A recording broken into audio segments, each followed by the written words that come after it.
Shri Chaitanya techno school है आपके बच्चों के भविष्य की सक्सेस की एशिया's largest group of educational institution awarded Asia's greatest brand and more. Expert in Olympiads, IIT, JEE and NEET with CBSE curriculum. 36 सालों से quality education with 8 lakh students and 700 plus campuses का भरोसा अब रवाड़ी में. For admissions visit now at Rawadi. हाल ही में हुए 5 राज्यों के विधानसभा चुनावों में कांग्रेस के सबसे कमजोर प्रदर्शन और मिली करारी हार पर कांग्रेस के पूर्व मंत्री कैप्टन अजय सिंह यादव ने कुछ यूं सफाई देते हुए कहा कि पंजाब में कांग्रेस की हार का मुख्य कारण वहां का इनकम बैलेंसिंग फैक्टर रहा, क्योंकि वहां के मुख्यमंत्री कैप्टन अमरिंदर से विधायकों को ही मिलने की इजाज़त नहीं थी, जो खुद ही चुनाव हार गए और चन्नी के खिलाफ जमकर प्रोपेगेंडा चलाया गया। बाकी 4 राज्यों में कांग्रेस को मिली हार पर गहन चिंतन और मंथन की जरूरत है। अपने रेवाड़ी निवास पर आज पत्रकारों के सवालों के जवाब दे रहे थे कैप्टन ने कहा कि उन्हें अब कांग्रेस पार्टी में ओबीसी के राष्ट्रीय अध्यक्ष पद की जिम्मेदारी दी गई है, जिसे वह दिन रात एक करके बूथ लेवल तक के नेताओं के साथ मिलकर गरीब और नीचे तबके के लोगों को पार्टी से जोड़ने का प्रयास करेंगे और फिर संगठन को मजबूती प्रदान करने का काम करेंगे।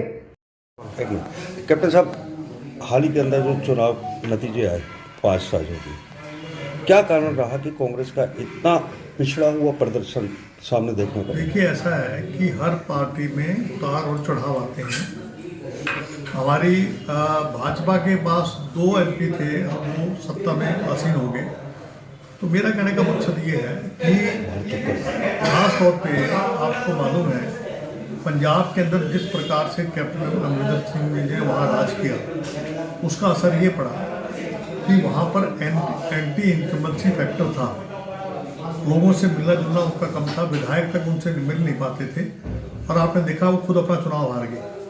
तो पार्टी ने फैसला लिया, एक अच्छे व्यक्ति को बनाया, चरणजीत सिंह चन्नी जी को, और उनके खिलाफ जिस तरीके से भाजपा ने प्रोपेगेंडा चलाया और एक व्यक्ति के पीछे, जिस व्यक्ति के नाम के ऊपर कई क्षेत्रों में हमारे एमएलए जीते भी हैं। तो मेरा कहने का मकसद ये है, इसी प्रकार से गोवा है, गोवा में हमें उम्मीद थी, बहुत बेहतर प्रदर्शन की हमें उम्मीद थी, लेकिन वहाँ नहीं हो पाया। इसी प्रकार से मणिपुर में, आपका उत्तराखंड में तो उम्मीदों के विपरीत हमारे परिणाम आए। हमें तो बहुत उम्मीद थी कि वहाँ पर हमारी सरकार बनेगी। और यूपी में आप जानते हैं प्रियंका गांधी जी ने बहुत मेहनत की थी वहाँ।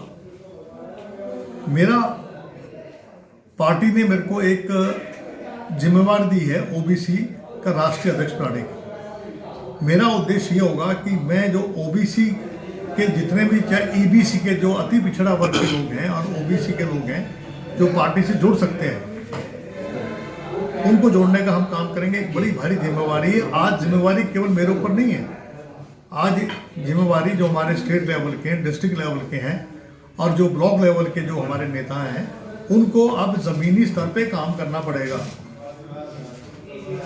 कैप्टन साहब, कुछ दिन पहले भी आपने एक बयान दिया था कि उत्तर प्रदेश में कांग्रेस, ऐसा कारण क्या हुआ कि बड़े बड़े दिग्गज धराशायी हुए? हमारे यहाँ तो बहुत सारे दिग्गज पार्टी छोड़ के चले गए थे। हमारे यहाँ तो जितने भी उम्मीदवार थे, एक हमने पार्टी को, मैं आपको बताता हूँ, कम से कम 20 सीटें ऐसी हैं जिन्हें कल मैं देख रहा था, उसमें कांग्रेस ने 50,000 वोट भी लिए। 20-25 सीटें ऐसी हैं जहां 50,000 वोट भी लिए हैं, खासतौर से रायबरेली, आपका सुल्तानपुर साइड में और आपका अमेठी साइड में और कुछ अन्य स्थानों पे। अगर धर्मनिरपेक्ष ताकतें मिलकर चुनाव लड़ती, अखिलेश जी की जो सबसे बड़ी जो विफलता रही उत्तर प्रदेश में, वो और कॉन्फिडेंट थे कि वो अपने बलबूते पे चुनाव लड़ जाएंगे। अरे भाई, कौन है ये? तो मेरा कहने का मकसद है कि आज हर व्यक्ति को ये सोचना चाहिए कि जब तक हम सबको साथ मिलकर नहीं चलेंगे, धर्मनिरपेक्ष ताकतों को एक होना पड़ेगा, तब जाकर जो है ये काबू आएगी। अब देखिए, टीएमसी है, आप हैं, उन्होंने जो है हमारा खेल गोवा में और उत्तराखंड में और मणिपुर में, उनकी सीटें चाहे 1 या 2 आई हैं, लेकिन नुकसान हमारा ज़्यादा कर दिया। कैप्टन साहब, एक बड़ा सवाल कि बार बार आज जितनी भी रैलियां हुई इस चुनाव के दौरान, चुनाव प्रचार के दौरान, योगी जो कि उत्तर प्रदेश के मुख्यमंत्री हैं, उन्होंने बुलडोजर चलाने की बात कही और अब देश के प्रधानमंत्री मोदी ने एक बयान दिया कल कि इन नतीजों ने 2022 के नतीजों ने 2024 के नतीजों को तय कर दिया है। इसका मतलब क्या निकालते हैं? देखिए, ऐसा है कि जो भाजपा की जो नीति है, जितना झूठ बोलो, जनता को गुमराह करो। आज महंगाई से उनको कोई सरोकार नहीं है, आज भ्रष्टाचार से उनको कोई सरोकार नहीं है, धर्म और जाति के नाम से लोगों को गुमराह करने की कोशिश करते हैं, जाति के नाम से गुमराह करने की बात करते हैं। अब जैसे आपका मामला था, ये जो मुस्लिम महिलाओं का मामला था, आपने वो जो पहनती हैं, वो अपना बुर्का जो पहनती हैं, उसका मुद्दा एक उन्होंने बना दिया चुनाव के ऐन वक्त पर। उसका असर पड़ा मुजफ्फरनगर के अंदर, उसका असर पड़ा वेस्टर्न यूपी के अंदर, फर्क पड़ा उसका, उसमें कुछ सीटें वो ले गए। यानी कि ये लोग जो हैं, ये हमें लोगों को ये दर्शाने की कोशिश करते हैं जैसे कि जो माइनॉरिटी के लोग हैं वो लोग सत्ता में पता नहीं आ जाएंगे, ये क्या आ जाएंगे। बेरोजगारी असली मुद्दा, महंगाई है, भ्रष्टाचार है। अभी आप देखना डीजल और पेट्रोल के दाम क्या हो जाएंगे। अभी थोड़े दिन में आपको जो मुझे लगता है जनता चाहती कि जो अच्छे दिन इस प्रकार के महंगाई के, भ्रष्टाचार के ये दिन और थोड़े और लंबे चले।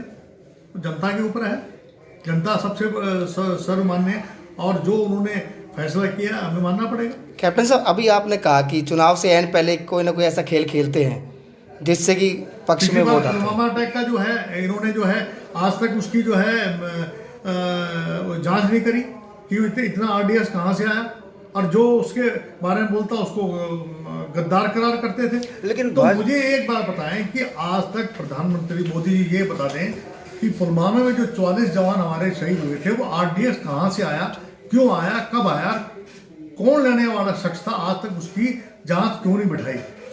लेकिन मोदी और योगी तो ये कह रहे हैं कि उत्तर प्रदेश में जो इतनी भारी सीट मिली, विजय मिली भाजपा को, वो महिला सशक्तिकरण जो पहले नहीं था अब हुआ, क्राइम खत्म हुआ, 1000 तो गैस सिलेंडर का हो गया, महिलाओं का उन्नाव और हाथरस, जहां महिलाओं के साथ रेप हुआ, वहां पर भाजपा जीत रही है। क्योंकि आजकल ध्रुवीकरण की कोशिश करते ही। लेकिन कुल मिलाकर अब कहीं ना कहीं मैं तो कह रहा हूं कि पार्टी को जो है मंथन करना पड़ेगा, चिंतन करना पड़ेगा, और लोगों को, आम कार्यकर्ता को, जैसे अभी हमारा सदस्यता अभियान चल रहा है, अगर हमारे कार्यकर्ता जो हैं सदस्यता अभियान को ठीक ढंग से नहीं चलाएंगे तो आने वाले चुनाव में इसका खमेजा भुगतना पड़ेगा। इसका कारण कांग्रेस में अंतर्कलह या आपसी मतभेद भी मानते हैं? अंतर्कलह तो हर राष्ट्रीय पार्टी के अंदर है। बीजेपी का हर्ष क्या हुआ पंजाब में,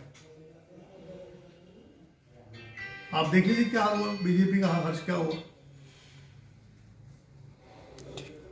श्री चैतन्य टेक्नो स्कूल है आपके बच्चों के भविष्य की सक्सेस की एशिया's largest group of educational institution awarded Asia's greatest brand and more. Expert in Olympiads, IIT, JEE and NEET with CBSE curriculum. 36 सालों से quality education with 8 lakh students and 700 plus campuses का भरोसा अब रवाड़ी में. For admissions visit now at Rawadi.